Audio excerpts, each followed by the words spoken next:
I'm really thrilled to be here amongst a community of brand lovers and enthusiasts and leaders. So for starters, in the spirit of active learning, what are some problems or challenges brands have? Maybe just name some things, this table. Scalability. What was the second one? Being creative. Magic plus logic. Growth. How do you scale? What about on this side of the room? Any thoughts on the problems, opportunities, and brands in retail? But was that biotech? Lack of loyalty, yeah. How do you engage customers? Customer lifetime value. Over here? Got a mic too. Standing out. Think differently. Okay. Authentic product. All really great topics. So navigating the next, we'll have a really short quiz at the end. But our frameworks, how do you catapult into innovation? And what are some tips that I have for the room? And being a better leader as we navigate change. I'm obsessed with retail. I grew up in Natchitoches, Louisiana. How many people here saw Steel Magnolias, the movie? That's my hometown. It was very much like that. Yes, I bring that up because I grew up going to Walmart, the Supercenter. My parents had a retail store. I sold suits in school. And at the same time, as a gay minority growing up in Louisiana, I loved luxury goods. I was obsessed with them too. And it really informed who I am today. I cover Walmart and Louis Vuitton as one of the top globally ranked stock analysts. And I'm also a professor of digital marketing at Columbia Business School. So breadth, depth, and proprietary studies inform what I do on a day-to-day basis. I'm a brand enthusiast, but my job day-to-day is rating stocks and helping companies go public. So when a bank says buy, sell, or hold, that's part of what I do, which is running financial models, discounted cash flows to determine the stock price and our recommendation on these companies. What's unique about me and my platform, what I'm sharing today, is we cover breadth and depth across from Louis Vuitton to Virgin Galactic to Revolve, so we see a lot. So what I'll do briefly is talk about frameworks, generational changes, and sustainability, and what this is designed to be a helpful toolkit, and also zooming out on today as a professor, as intellectual content. Furthermore, you can use the QR code. So the QR code links to my page, and I'll email you a copy of this deck. Feel free to drop me a line. What we see happening here in this big framework is what I call the 3 C's. So the whole theme, the past 5 years here and the next 5 years, is this connected experience. Buy online, pick up in store, curbside pickup, and what connected really means in a digital meets physical environment is what's next. So great examples of this. Retail was really not good at this. We couldn't scale it, lots of issues, but retail's had many years to make this better. And I think curbside pickup is a great illustration of bricks plus clicks. The theme for me in the past 5 years has been bricks plus clicks. And now more than ever, with rising customer acquisition costs, stores are transforming to being acquisition points. Second, context. So a big part of what we're doing now is artificial intelligence. So more information is better. Information matters in terms of being more than predictive, it's prescriptive. Personalization, data measurement, loyalty was brought up. How do you increase loyalty and decrease churn? So as a stock analyst, one of the primary value creation drivers is customer lifetime value, CLV. And there was a session on there yesterday. I went to the Wharton School and work a lot with the LTV team, but that has to do with loyalty programs and engagement. And finally, community. I love this one for many reasons, but the world is changing so much where user-generated content, brands becoming tribes, luxury brands as churches. In many ways, these flagships have intensified. But this co-creation environment in a world of Web3, blockchain, and transparency, all these things matter.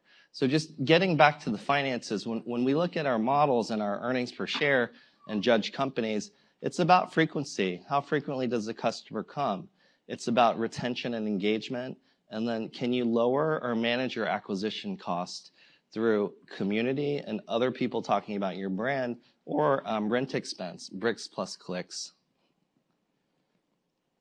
What about societal and structural drivers? So what's also interesting and controversial, like I'm a guy who wants these companies to sell more stuff, but what about the future of retail not being about things? What about service? So in many ways, Uberification and flexibility, I think that's going to be the hallmark for the next generation, and rethinking goods as services.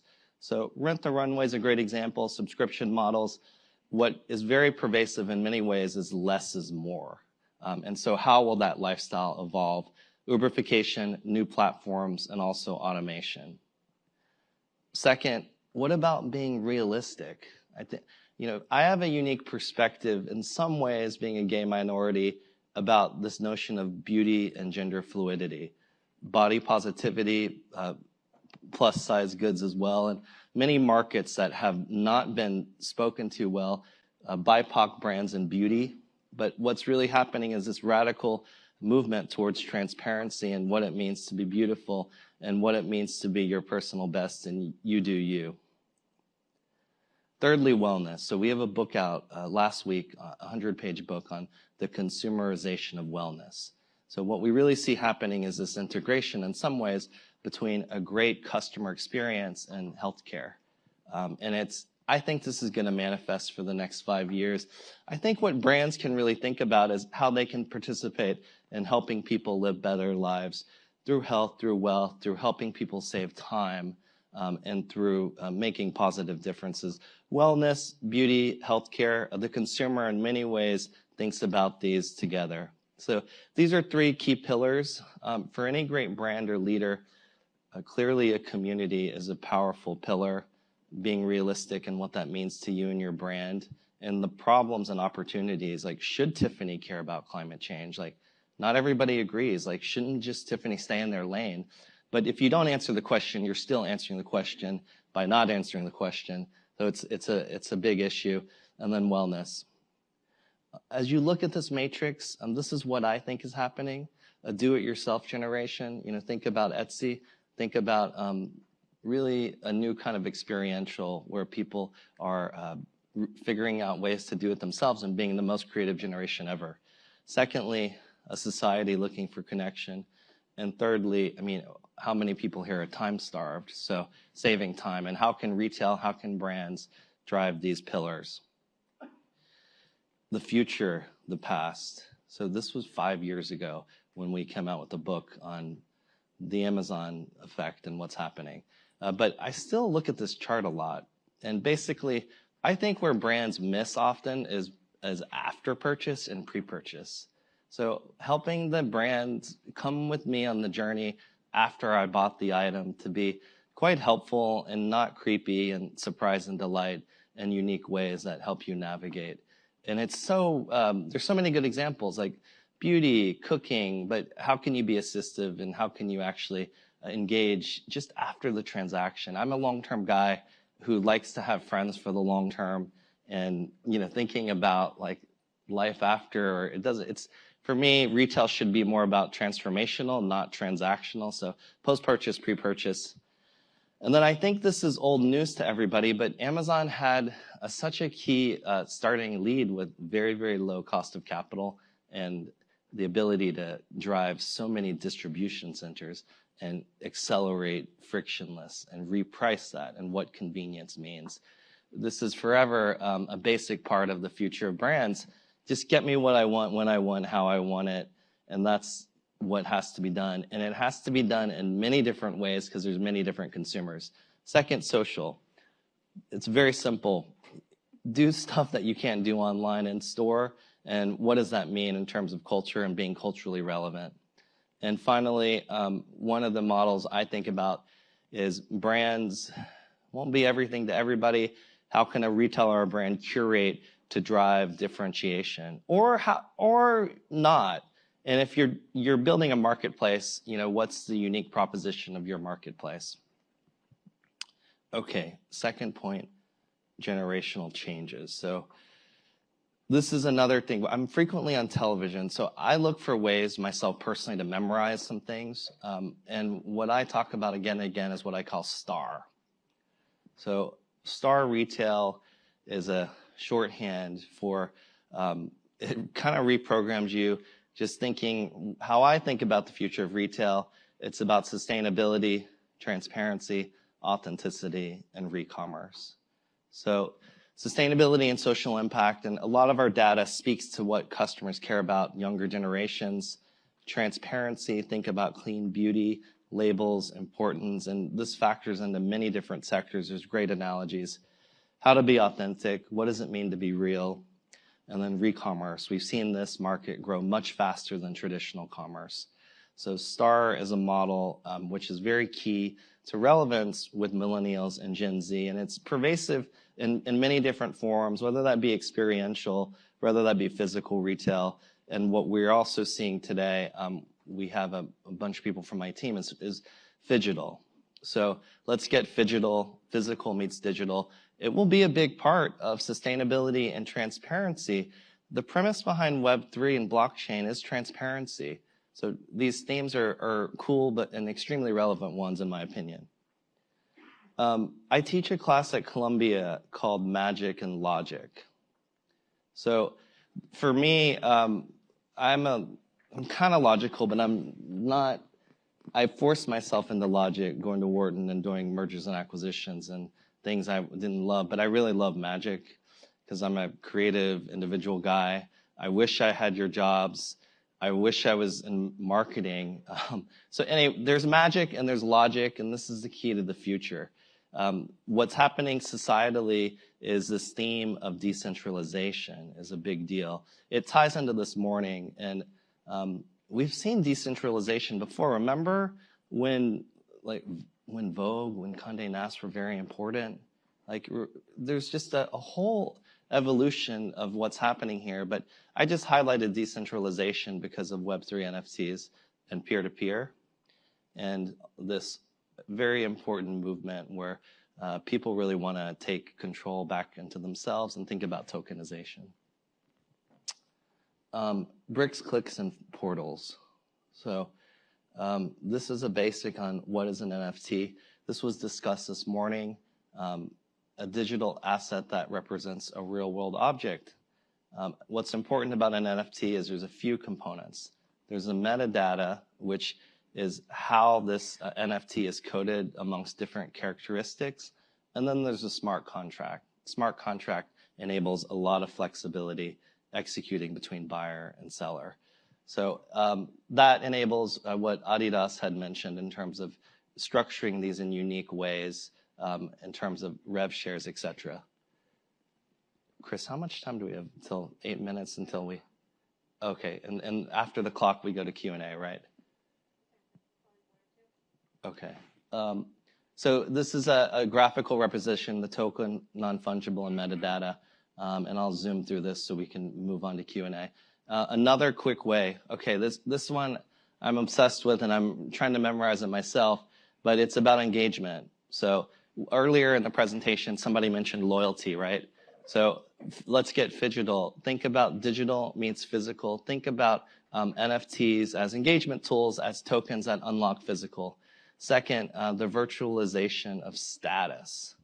So we all see this, like how many people have bought Roblox items for their kids? A lot, or you know, it's the Gucci bag went for $4,100 on Roblox. It costs $3,500, and I bought a bunch of items from Sotheby's too. So virtualization of status, and finally, players, gamification of retail. ESP is what we see happening from my analyst perspective. Sustainability, and I'll close out here. And we have a book on this as well, which I'm happy to send you. But we use an artificial intelligence engine in my day-to-day job that looks at some of the most important factors that we see as important to retail and brands. And less is a way I made up to think about it, but it's about product life cycle. It's about emissions and measuring that, employees and diversity and engagement, sourcing and supply chain. So each of these are different characteristics, but they will be important factors to think about for your brands and leadership opportunities as it will require collaboration and customers will demand this. Actionable steps, so getting into the deets of what you can actually do in terms of ingredients, emissions, diversity, sourcing, and supply chain. And retail is one of the most pollutive industries on earth. It's a big opportunity. And there's very underrepresented minorities across many companies and boards. That's an issue. Certainly disclosing emission levels and your carbon footprint will be important. And then what about re-commerce? So thanks, everybody. I really appreciate everybody's time today. Chris is thanks. So Steel Magnolias is your hometown? Yeah, I think... I'm Silver Linings Playbook. Oh, yeah. So we got Academy Award wins in our blood, my friend. Yeah, it's amazing. Fascinating presentation. Thank you for being on stage with me today. We have 4 minutes and 56 seconds, so I'm going to dive right into it. You know, it's really interesting. You had talked about connected retail, and you talked about reducing friction. And that was really interesting to me, really interesting concepts to me. And yesterday in our research, we mentioned H-commerce, hybrid commerce, which is not just omni-channel, but it's where those multiple channels talk to each other.